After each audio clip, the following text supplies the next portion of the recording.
Coalition, loud and proud, outrage porn-free, civilly disobedient media, broadcasting live on the worldwide Coalition Media Network here at the Go Local Live Broadcast Center, deep in the heart of the city we love, Providence, Rhode Island, the naked city, the city of, well, thousands of stories at which here this week. Facebook.com/The Coalition Radio, on the mighty, mighty Twitter at Coalition_radio, and of course the mothership at CoalitionRadio.us, where links to our Spreaker podcast page, our YouTube channel, all can be found as we periodically update this and last week's offerings. Let's get right to it. It's a terrible night weather-wise downtown. You should still come downtown and go to maybe one of the cozier restaurants. Pot au Feu comes to mind. If you like French bistro dining, there's probably no finer French restaurant here in New England. And something about a lamb shank and a red wine reduction sounds particularly apt for a night like this, particularly if maybe something hot with a little kick in it. But that's just my recommendation.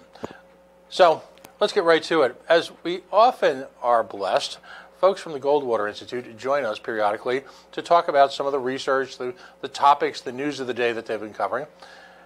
If this is your first time listening, you'll be delighted to find out that they essentially represent a three-pronged effort. Not merely content to be just superstars in the area of consulting, particularly in areas that might be construed as liberty, as George Bush would say, orientated. No, they actually have an investigative reporting division. Mark Flatten is going to be joining us in just a second. They also have what I'm trying to come up with a good term for it, but ultimately I call it a modular legislative task force. What does that mean? Well, they address issues of the day not just by critiquing them. Remember that commercial where the consultants would talk about someone's problems, and when they were asked to fix them, they would express shock and dismay. What, you want us to actually fix it? We're here just to comment. No, Goldwater is so much more than that, because they're able to bring their consulting, their analysis, and develop, if you will, constitutionally suitable state-level legislation for each and every one of their issues. So it truly is a three-pronged effort. As we saw in the Ravens game last night, if there was a 5-talent consulting firm with all the 5 tools, Goldwater would be one of them. Mark Flatten joins us. He's got an extensive career, as we've mentioned in the past. He rejoins us tonight in investigative reporting for conventional news outlets, broadcast media. And now he finds himself, if you will, over the last couple of years, actually pioneering an effort and, again, bringing together all the best parts of being a think tank, all the best parts of, again, working actively with state legislature, and a lifetime of expertise in investigative reporting. It's a potent combination. And this week, we're going to be talking about not just licensing, because licensing is on the, if you will, licensing issues at the state level, the city level, the federal level, is on the tip, if you will, of every libertarian, liberty Republican, if such a thing actually exists, tongue. But as is usually the case with the Goldwater Institute, you know you've got something going on when you answer questions that people didn't even realize had to be asked. Mark, welcome back to the Coalition. Well, thank you very much for having me. Now, your report, and you've got 2 of them out, and we're going to be putting them up on the website and making sure people have links to them. The first one is called Dereliction of Duty. Military Spouses Struggle to Earn a Decent Living Despite Feel-Good Licensing Laws, and then Breaking Down Barriers to Work for Military Families. In a time of the year when we love to salute our military families, and we are more than usual cognizant of the fact that the challenges that they face, in being away from families. We're given the technology now. We've got the ability to have soldiers in faraway places Skype in to talk to their families. It's a wonderful thing. At the same time, there's a different reality for the military families, particularly for enlisted families, isn't there, financially? They face a lot of challenges. Tell us about your study, what prompted it, and what have you seen firsthand in terms of the challenges they face on a day-to-day basis? Well, the Goldwater Institute has been involved in trying to get some reforms to occupational licensing laws for a long time. Too often these laws really amount to sort of a protection racket, where people think that these licensing boards are there to protect consumers, but in reality what they're there to do is protect the industry. And they do that in a lot of ways, most notably in this case, and frankly their overarching purpose is to create a scarcity of the product. So if you're if you're a florist in Louisiana, for instance, yeah, and there's no licensing requirement, well, you can charge a certain amount. But Louisiana is one of the states that actually requires a license to be a florist.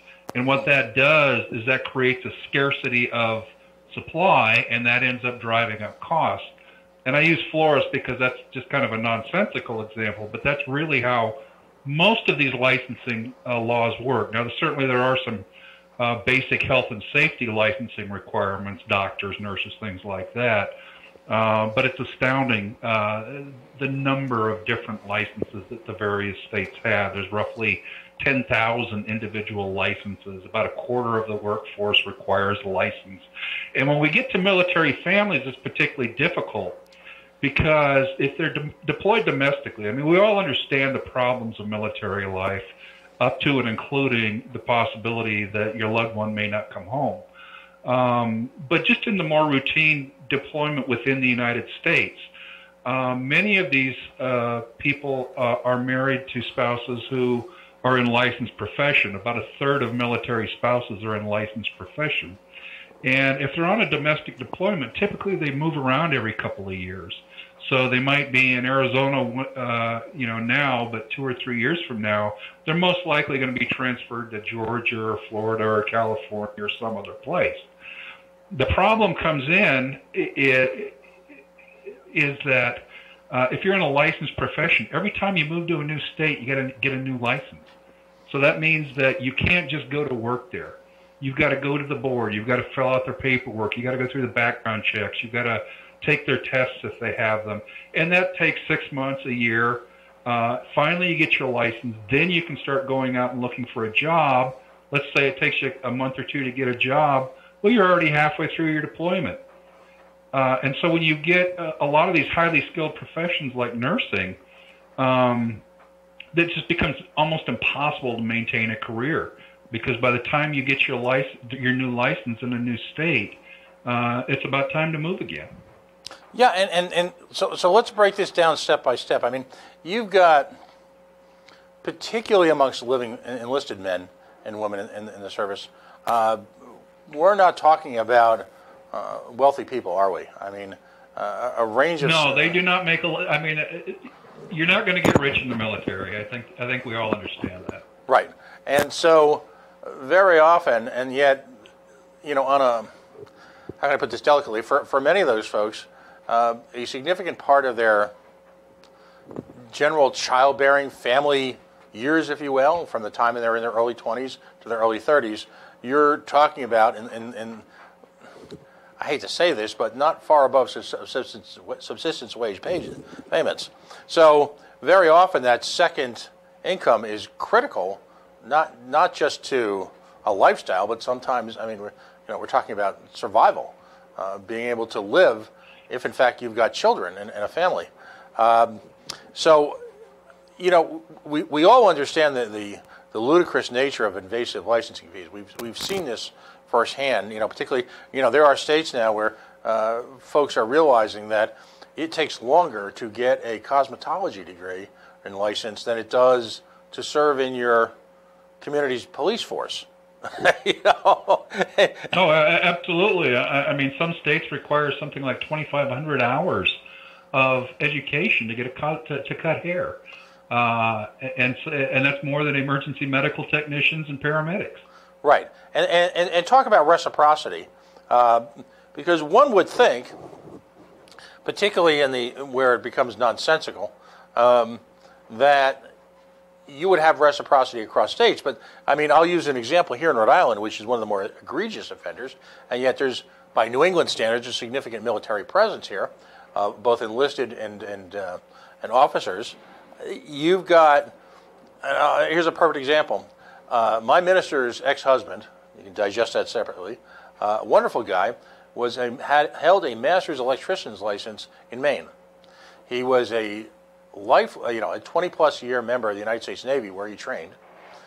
He comes to Rhode Island and he is told that he has to essentially start from scratch. Here's a gentleman who actually taught the master's course and actually proctored the master's exam. So, if you're in civilian life and you've got something of a normal lifestyle, okay, that's bad enough of a challenge.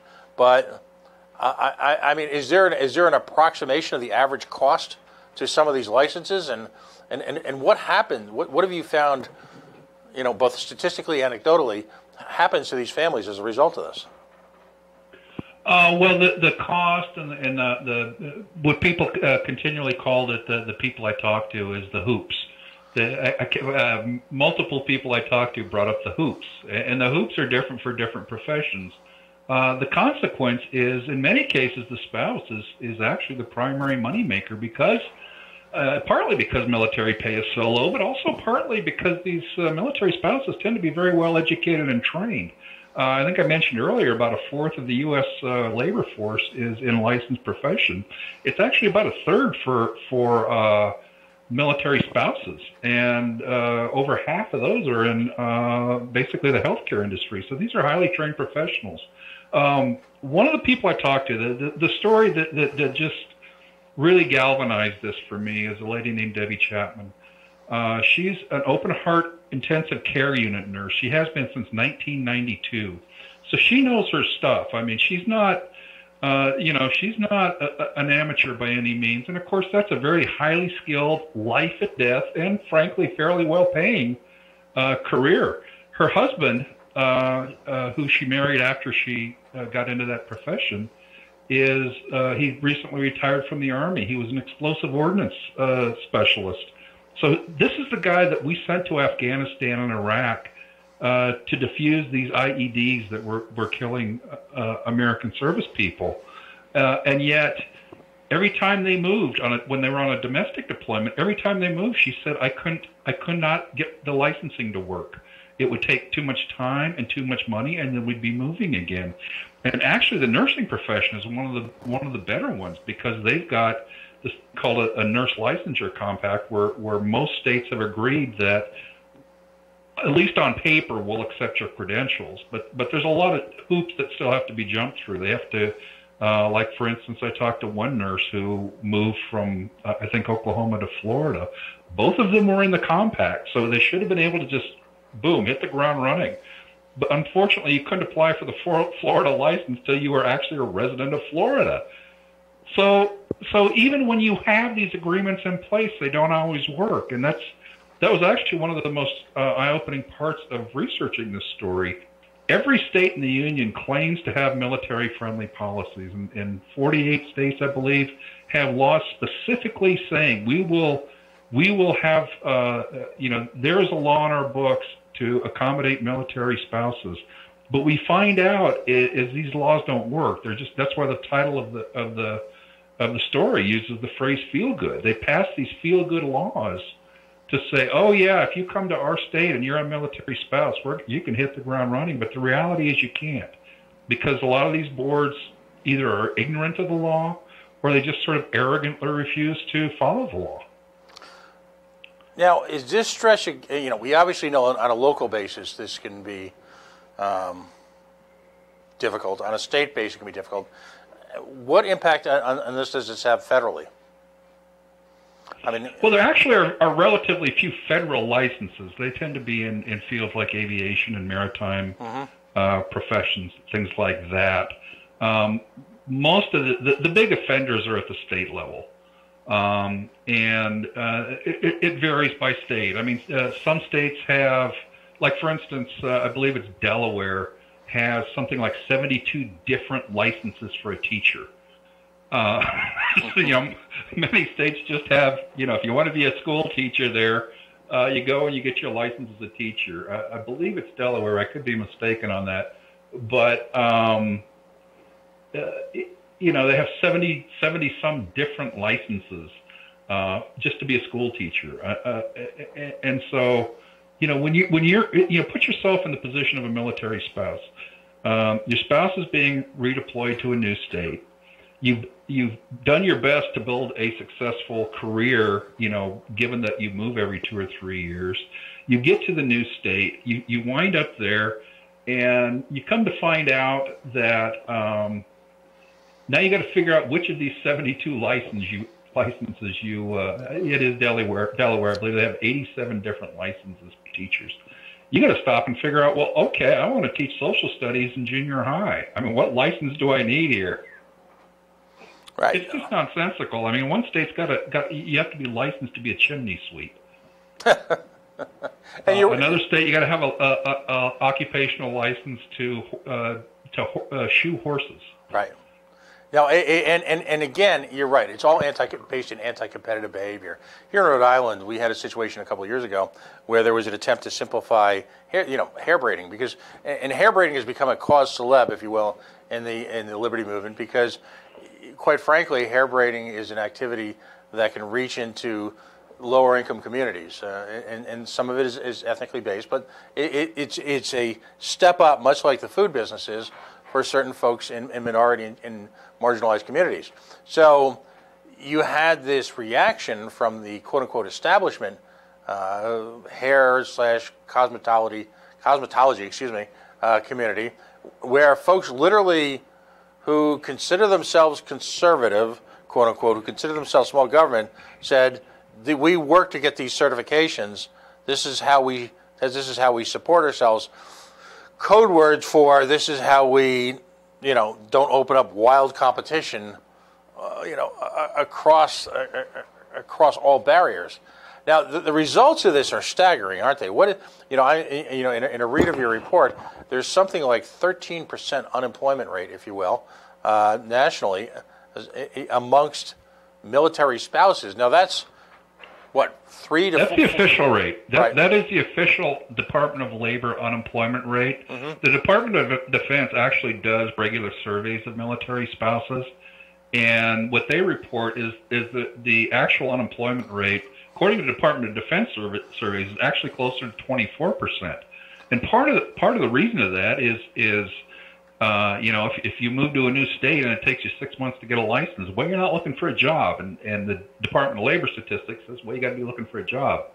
Another part of it is people either give up and just say, I'm just going to find a job outside of my profession, or they take part-time work when they really want to work full-time. That's the consequences. You mentioned cosmetology, by the way. That is one of the most heavily regulated industries in the country. Every state regulates cosmetologists. They have different classifications for different, cosmetologists, barbers, makeup applicators, things like that. It's actually one of the most heavily regulated industries in the country in terms of licensing. And part of the problem for a military spouse, cosmetology is actually a good illustration, is many of these states that claim to have military-friendly policies that say, if you're licensed in another state and you move here, then you can qualify for a license. But they have caveats in there. And one of the most common caveats is if you meet our requirements. So, for instance, Massachusetts, I believe, requires 1,000 hours of school to get a cosmetology license, the lowest in the nation. Other states require 2,500 hours. So if you move from Massachusetts to one of these 2,500-hour states, well, you don't meet their minimum qualifications. And so, you don't qualify for a license, even though there's statute, even though there's a law on the books saying that you should qualify for a license in that state. Another example, the one that just floored me, was the state of Hawaii. If you look at the Hawaii statute, it actually has language that says military spouses shall be permitted licensure by endorsement and reciprocity, which is supposed to mean if you move from another state, we will just endorse your license in Hawaii. But when the Department of Defense worked with the University of Minnesota to basically research how these laws were being implemented, it found out that not a single board that they surveyed allowed for that, even though it clearly says so in the state law. Now, is that a function, again, of local, essentially local community-based boards saying no to outside competition? Is it that overt? It is in some cases. I talked to Beth Conlon of a group called Blue Star Families, which advocates for military families, and what she told me is in some cases it's ignorance. The boards don't understand their own statutes. In some cases, it's just arrogance. I mean, these boards don't want to be told what to do because, of course, they know best. Right. As we like to say here at the Coalition, town councils and boards gone wild. Just doing what, operating more like a local fiefdom than anything resembling the rule of law or constitutional or free trade protections. Now, well, bear in mind when they set up these boards too, they put them basically under the control of what is euphemistically called stakeholders. And stakeholders are supposed to be people, boy, they really know this industry. But of course, what that turns out to mean in the real world is it's people that are already practicing that profession. So they basically are the doorkeepers for whoever enters their profession. Right. And it's in their financial interest to kind of restrict the flow there. And so that's kind of how these boards work. And clear, what's sad about it is that and I'll use Providence as an example. Providence is a college town, as you're probably aware. We've got two international universities, if you will, the Brown University and the Rhode Island School of Design, and then we've got some very fine national universities like Providence College and the University of Rhode Island and Johnson & Wales University, which is a world-renowned travel and entertainment and culinary arts school. And so what should be happening is that when military folks come into town, if they've got spouses who have expertise in any of these areas, they should be able to, if you will, to quote Bob Marley, lively up the situation. If you will, you bring in, you talk about diversity. All these organizations pay homage to diversity all the time. Yet the gene pool in the local community should be energized by this. And what's interesting is that, for example, the only area that I can see that really takes advantage of it independently are independent schools, because folks come in from the military, folks come in from academics, and the independent school system embraces their spouses because many of them have sophisticated backgrounds, great training, and clearly are willing to work. It should be that simple, but as we can tell from your study, it's not. Now, has any analysis been done in terms of what this means? Particularly, and I say this politely, when I talk about the lower end of the market, I'm talking about the lower end of the market economically. Perhaps younger families who are enlisted. Has anyone attempted to measure what impact this has on states provided services in terms of or federally provided services like SNAP and things like this? Has this forced people into an environment where they're seeking public assistance because they can't get, as our governor likes to say, well-paying jobs in the community? I don't know specifically about those numbers. I know those types of studies have been done on military families on public assistance. I just am not familiar enough to talk about them, to be honest with you. Let me tell you what Arizona has done. They basically, right. I mean, what most states have done in the past, they said, well, we want to accommodate military spouses, so we'll pass a law to accommodate military spouses. But they'll throw caveats in the law. They'll say may versus shall.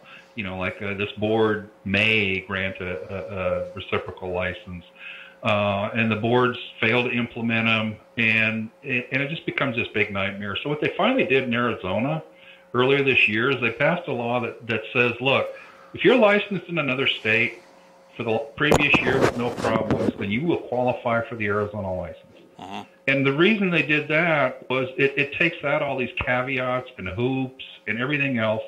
And it also recognizes, look, if you're qualified to cut hair in South Carolina, you're probably qualified to cut hair in Arizona.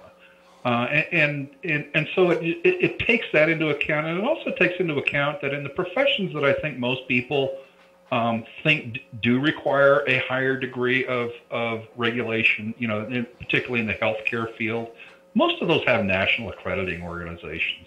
I talked to one individual, Sean O'Driscoll, who's married to a Navy lieutenant, and they've moved to, I think they've been in 5 states in the last 6 or 7 years.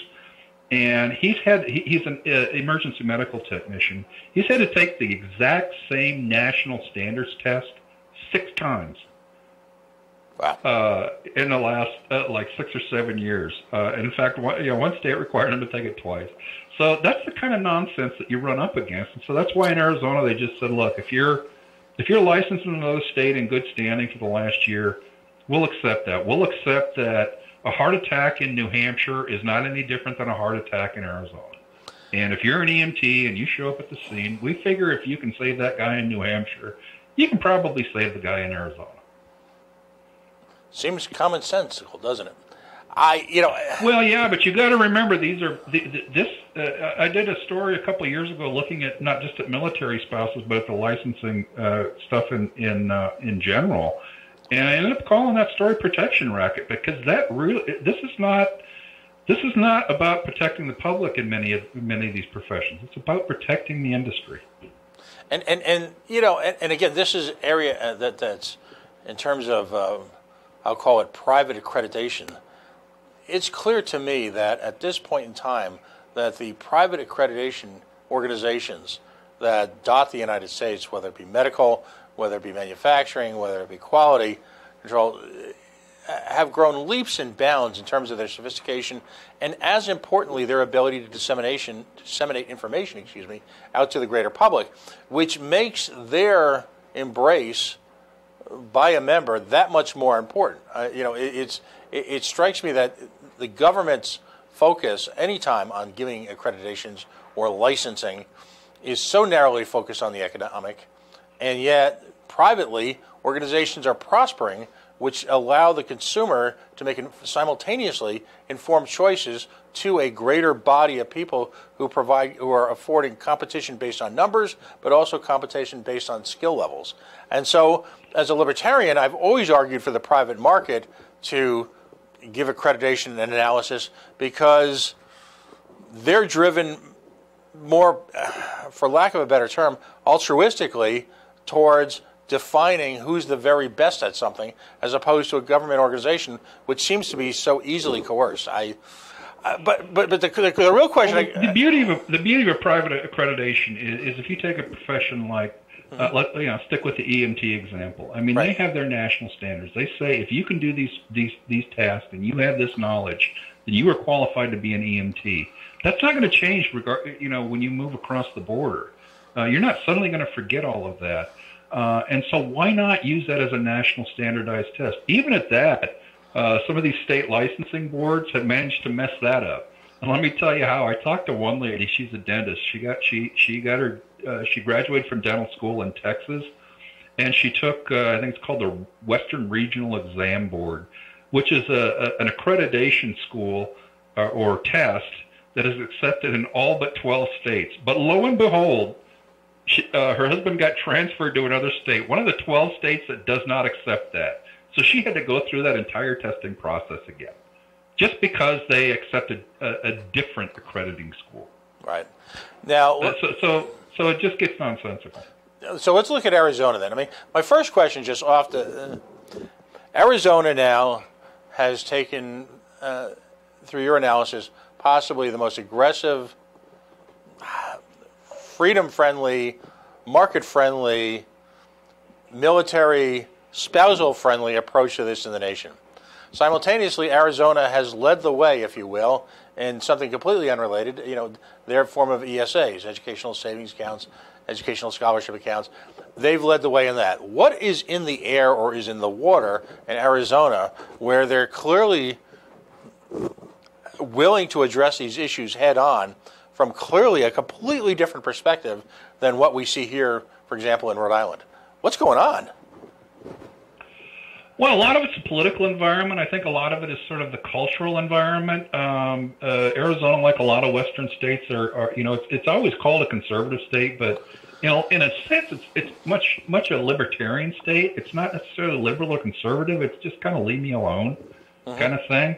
And we've also, there's also been a political environment, and the Goldwater Institute has been very active, our policy people, in trying to get some of this reform legislation passed. And we've got a legislature that's been receptive, and we've had a government that's been receptive. One point I would like to emphasize is this is not a partisan issue. Right. Going back to the Obama administration, Obama actually tried to get states to start reforming some of these laws. In fact, that was one of Michelle Obama's pet projects, is to reform laws to make them more accommodating to military spouses. Karen Pence is now kind of championing that effort to try and get states to reform some of these laws so that they're more friendly to military spouses.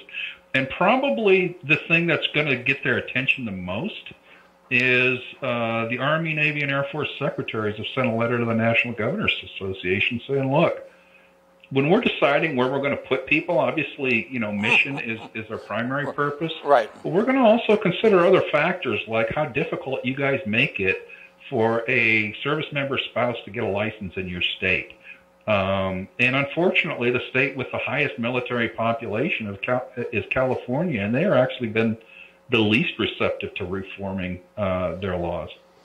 And let me tell you, even in New England, where there is not a strong military presence left, I can tell you that when it comes to base closures, governors jump.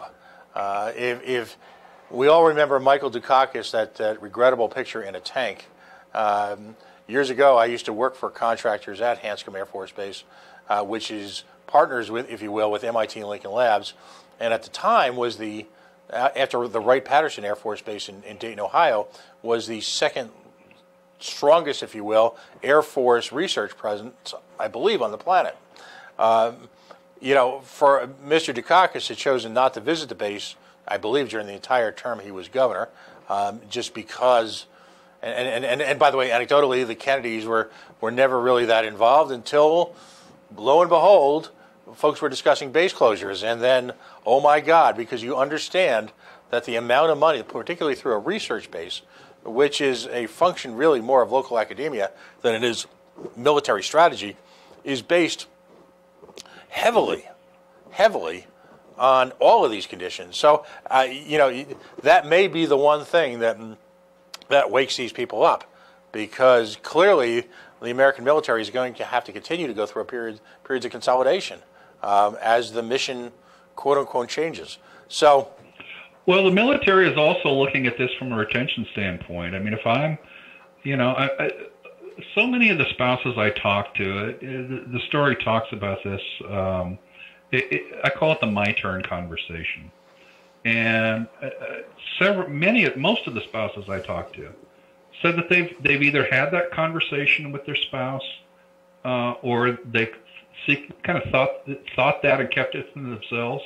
And what the my turn is look, I'm in a highly trained, highly skilled profession, but we've had to set that aside for the last 8, 10, 12 years, to follow you around the country on your various military deployments.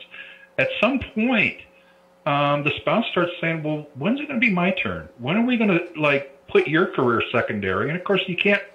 The military is not really geared to having that be a secondary career. Right. So the discussion goes on. When's it going to be my turn? I'm a nurse. I'm a social service counselor. I'm a psychiatrist or a psychologist or a lawyer or a real estate agent. When is it going to be my turn to start building my career? Because for the last 10 years, we've let you build your career. That creates a lot of stress in relationships, and frankly, it leads to a lot of people leaving the military. A lot of people that we've invested a lot of money in who may have, 8, 10, 12 years in the military to start rethinking that career. And on top of that, many of the careers you're talking about, whether they be academically based and or vocationally based, required significant investments in terms of training, whether it be postgraduate vocational training and or university training, for which there exists significant student debt on behalf of the non-military spouse. So you've got real financial pressure there on top of the ordinary cost of living to simply pay off your college bills, just like everyone else in America. So you're right. I guess what's amazing, and I love your reflection on this, the constant thread, from your perspective, of government involvement in so many. We're not talking about foreign policy right now. We're not talking about curing cancer. We're not talking about sending a man back to the moon. We're talking about lunch pail issues. And if there's a constancy here, it's that government involvement just seems to screw things up everywhere. I mean, you've spent a lifetime as an investigative reporter. What's your thought on? I mean, I'm just throwing that up against the wall. But what do you think about a statement like that? Well, again, it's one thing to say that a doctor or a nurse or an EMT should have to prove their competence. I don't think most people would argue with that. Mm-hmm. But then you got to ask, okay, they proved their competence. They passed their national boards. They passed their national exams. Maybe they have 5 years of experience. Why is it every time they move to a new state, they got to go through this whole process again? Why do I need I'm doing the same job. My standards of care do not change. Why, when I move from South Carolina to Georgia, do I have to go through this whole process again when I've already proven myself? And that doesn't even get into the other issue, which is, beyond some of these basic health and safety professions, why are we licensing why are cosmetologists one of the most heavily licensed industries in the country? That's not a health and safety issue. Right. And I've talked to the lobbyists for the cosmetology industry about this. Well, what if they nick somebody's ear and they start bleeding or something like that? Well, okay, that's fine. We give them a basic first aid course. You hear about, they need to learn how to sterilize their combs and sterilize their hands. Okay, well, we'll teach them to wash their hands then. I'm not sure it takes 2,500 hours to teach somebody how to wash their hands. And I'll guarantee you, if it takes 2,500 hours to teach somebody how to wash their hands, I don't want them cutting my hair. It really is. It really is. It's so silly. But again, what's important about your reports is you make so easily accessible the true human cost of this. We can sit back and laugh at the banality of everyday government, but entire lives are caught up in this. Standard of living, the ability to have a family, or whether you have to postpone a family, the my turn argument, as you express it so saliently, that's all part and parcel of something and completely unnecessary. It's just another example to me of government if there was just common sense on the areas the government reached into. Mission creep, for lack of a better term. Well, exactly. It's easy to sit in sort of the legislative chambers or these regulatory boards and say, oh, well, let's just slap on this regulation or that regulation, or maybe we do need a cosmetologist, to have this additional training in case they forgot how to wash their hands. It's easy to do that when you're sitting in some sterile room. But what I try to do is I talk to the people whose lives it impacts, who really have to deal with this stuff on a day-to-day basis. A lot of the people I talk to are nurses. And in fact, as I mentioned earlier, nursing is actually one of the professions that is kind of leading the way in getting these multi-state compacts. And even they told me that it's not as easy as it sounds, because these states just keep throwing up different roadblocks for no apparent reason. And that's the frustration I kept hearing from these folks is, I've proven myself. I've done the job. The standards of how I take care of my patients do not change from state to state. So why do I have to get a new license when I move to a new state? Yeah, and it really is that simple. And again, like so many other issues, removal of that quotient, that involvement, that part of the calculus, it's, I always call it the break glass, add water. In case of a crisis, the changes, the improvement of our quality of life will be almost instant. It's again, as that really bad mortgage company commercial goes on, it's it's the simplest idea in the history of man, and yet we don't. And we've only got a couple minutes left, and again, I'm so grateful to Mark Flatten again joining us on a Friday night and explaining it all to us. The Arizona laws in place have cracks opened up in the streets of Tucson? Has there been any huge loss of life, any crises as a result, or is life just better now? I'm still able to get a haircut here. That's all I can tell you. We're not dying in the streets because we're and I'll be honest with you, as I walk around town here in Phoenix, I don't see a lot of people with bad haircuts. So maybe it's working. I don't know. You don't try that in Rhode Island. I'm so tempted, and I say this with humor and a smile on my face, to want to grab a jet, hijack the Rhode Island State Legislature, and just bring them into an intervention at the Goldwater Institute, because so many, the term is low-hanging fruit. We know that there are complex issues in society today that render us all sometimes feeling hopeless. Yet at the same time, there are issues in our country which, based on a clearly articulated thought process, all right, can make life instantly better. And it strikes me again in Arizona that you guys are addressing these, and for example, based on the ability, if you will, to make your tuitions portable, if you will, to private education or alternative education. We just had a young man from your institute on a few weeks ago who pointed out that, interestingly enough, the overwhelming amount of people who were lifted up by that process almost instantly, because we're talking a handful of years now, were people who in the most marginalized communities in America, we're talking about Native Americans, and people in the inner city. So here's the challenge for folks who are liberty-minded. Not only the constant drumbeat, if you will, from folks who see government as an answer, is that somehow we are being cruel, and somehow we are being, if you will, discriminatory, and we are marginalizing these communities, when in fact everything your organization has implemented, from right to try to tuition portability to licensing issues, has almost instantly impact some of the most challenged people in our country.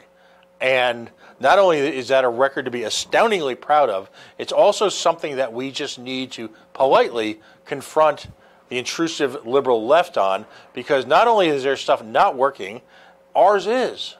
And ultimately, isn't that what it's all about? As you pointed out, forget about the left-right paradigm, forget about the labeling, the politics of identification. Let's actually just simply take a break and see what works. And if there's a legacy from the Goldwater Institute, it's that. Let's just make things work better, and we'll worry about all the other nonsense later on when we fix the low-hanging fruit. And I understand that when I say low-hanging fruit, this represents years of your organization's involvement, the intellectual capital that you folks have expounded on these issues, the shoe leather, the grunt work necessary to bring this around to the country, to shift that Overton window, to explain a different paradigm to people. I understand that. I just hope other people start to. So again, we'll put the study up. I'm going to share this with everybody. What can I say? Congratulations on, again, you guys could just continue to hit it out of the park.